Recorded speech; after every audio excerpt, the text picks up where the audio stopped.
भगवान कहते हैं भूत ग्रामः स एवायम, अर्थात अनादि काल से जन्म मरण के चक्कर में पड़ा हुआ यह प्राणी समुदाय वही है जो कि साक्षात मेरा अंश है, मेरा स्वरूप है। मेरा सनातन अंश होने से यह नित्य है। सर्ग और प्रलय तथा महासर्ग और महाप्रलय में भी यही था और आगे भी यही रहेगा। इसका न कभी अभाव हुआ है और न आगे कभी अभाव होगा। तात्पर्य है कि यह अविनाशी है, इसका कभी विनाश नहीं होता, परंतु भूल से यह प्रकृति के साथ अपना संबंध मान लेता है।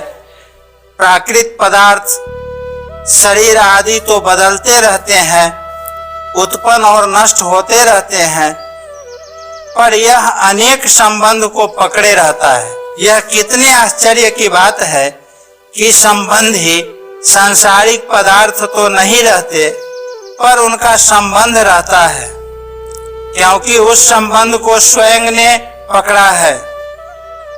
अतः यह स्वयं जब तक उस संबंध को नहीं छोड़ता तब तक उसको दूसरा कोई छुड़ा नहीं सकता। उस संबंध को छोड़ने में यह स्वतंत्र है, सबल है। वास्तव में यह उस संबंध को रखने में सदा परतंत्र है, क्योंकि वे पदार्थ तो हरदम बदलते रहते हैं, पर यह नया नया संबंध पकड़ता रहता है। जैसे बालकपन को इसने नहीं छोड़ा और न छोड़ना चाहा, पर वह छूट गया, ऐसे ही जवानी को इसने नहीं छोड़ा पर वह छूट गई। और तो क्या, यह शरीर को भी छोड़ना नहीं चाहता पर वह भी छूट जाता है। तात्पर्य यह हुआ कि प्राकृत पदार्थ तो छूटते ही रहते हैं, पर यह जीव उन पदार्थों के साथ अपने संबंध को बनाए रखता है जिससे इसको बार बार शरीर धारण करने पड़ते हैं, बार बार जन्म मरण के चक्कर में पड़ना पड़ता है। जब तक यह उन माने हुए संबंध को नहीं छोड़ेगा तब तक यह जन्म मरण की परंपरा चलती ही रहेगी, कभी नहीं मिटेगी।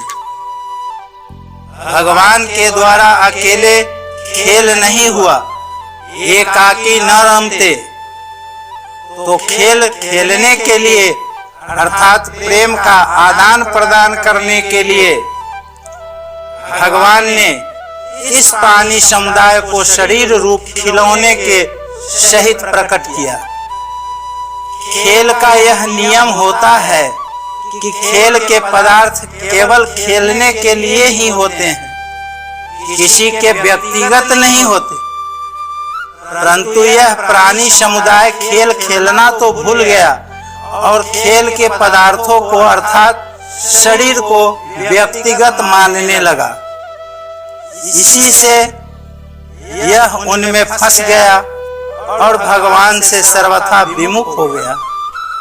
भूत्वा भूत्वा प्रलीयते, ये पद शरीर के लिए कहे गए हैं जो कि उत्पन्न और नष्ट होते रहते हैं, अर्थात जिनमें प्रतिक्षण ही परिवर्तन होता रहता है। परंतु जीव उन शरीर के परिवर्तन को अपना परिवर्तन और उनके जन्म ने मरने को अपना जन्म मरण मानता रहता है।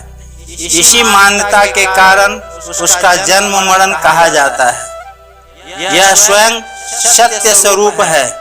भूतग्रामः सह एवायम, और शरीर उत्पत्ति विनाशशील है। भूत्वा भूत्वा प्रलीयते, इसलिए शरीरों को धारण करना अर्थात जन्म मरण का होना परम धर्म है और मुक्त होना स्वधर्म है। रात्रागमे वशः पार्थ प्रभवतय हरागमे, यहाँ अवश्य कहने का तात्पर्य है कि अगर यह जीव प्रकृति की वस्तुओं में से किसी भी वस्तु को अपनी मानता रहेगा तो उसको वहम तो यह होगा कि मैं इस वस्तु का मालिक हूँ, पर हो जाएगा उस वस्तु के परवश पराधीन। प्राकृतिक पदार्थों को यह जितना ही अधिक ग्रहण करेगा उतना ही यह महान परतंत्र बनता चला जाएगा। फिर इसकी परतंत्रता कभी छूटेगी ही नहीं। ब्रह्मा जी के प्रकट और लीन होने पर अर्थात महासर्ग और महाप्रलय के होने पर परवश होकर कर्म करते रहने पर जन्मना और मरना तथा कर्म करना और उसका फल भोगना इस आफत से कभी छूटेगा ही।